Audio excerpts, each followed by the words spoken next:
কোয়েল board কিভাবে ব্যবহার করতে হয় সেটা সম্পর্কে দেখব। তো শুরুতেই হচ্ছে যে কোয়েল বোর্ডটা সার্চ করে নিচ্ছি।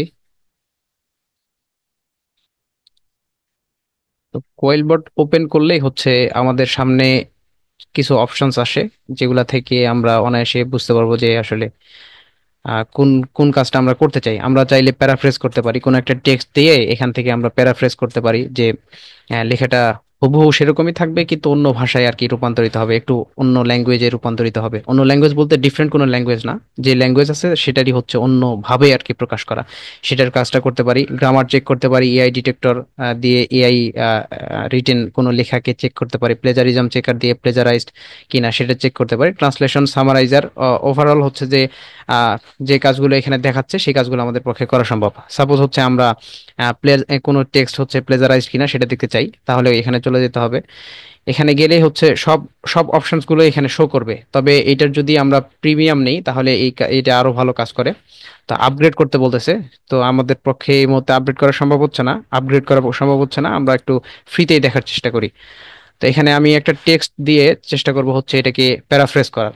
তো আমি যদি একটা টেক্সট এখানে পেস্ট করি, তাহলে এইটার যদি প্যারাফ্রেজ করতে বলি তাহলে এখানে প্যারাফ্রেজ করে দিবে। তো আমি স্ট্যান্ডার্ডে করতে চাচ্ছি, যাকে ফ্লুয়েন্সি বজায় রাখতে চাচ্ছি, হিউম্যানাইজ করতে চাচ্ছি কিনা, অর্থাৎ এআই রিটেন যে লেখাগুলো সেটাকে হিউম্যানাইজ করা সম্ভব, ফর্মাল করা সম্ভব, একাডেমিক করা সম্ভব। এরকম আরো কিছু অপশনস আছে। তো সিনোনিয়ামস অপশনটা হচ্ছে যত আমরা আগাই দিব তত আমাদের সিনোনিয়াম গুলো আরো বেশি চেঞ্জ করবে। তো এখানে হচ্ছে যে একদম এই যে কি বলে এটাকে, ডায়মন্ড, এই অপশনটা দেখাচ্ছে, এটা হচ্ছে আমাদের প্রিমিয়ামটা আনলক করতে বলতেছে। তাহলে লেখাটাকে আরো বেশি মানে প্যারাফ্রেজ, আরো বেশি প্যারাফ্রেজ করা সম্ভব হবে বা আরো বেশি অথেন্টিক বানানো সম্ভব হবে। তো সেইটা আমাদের পক্ষে আপাতত সম্ভব হচ্ছে না। তো এখান থেকে হচ্ছে আমরা সকল বিষয়গুলো পরিবর্তন করা সম্ভব। অন্য কোনো ল্যাঙ্গুয়েজ যদি আমরা পরিবর্তন করতে চাই তাহলে সেটাও সম্ভব। আহ এই হলো ওভারঅল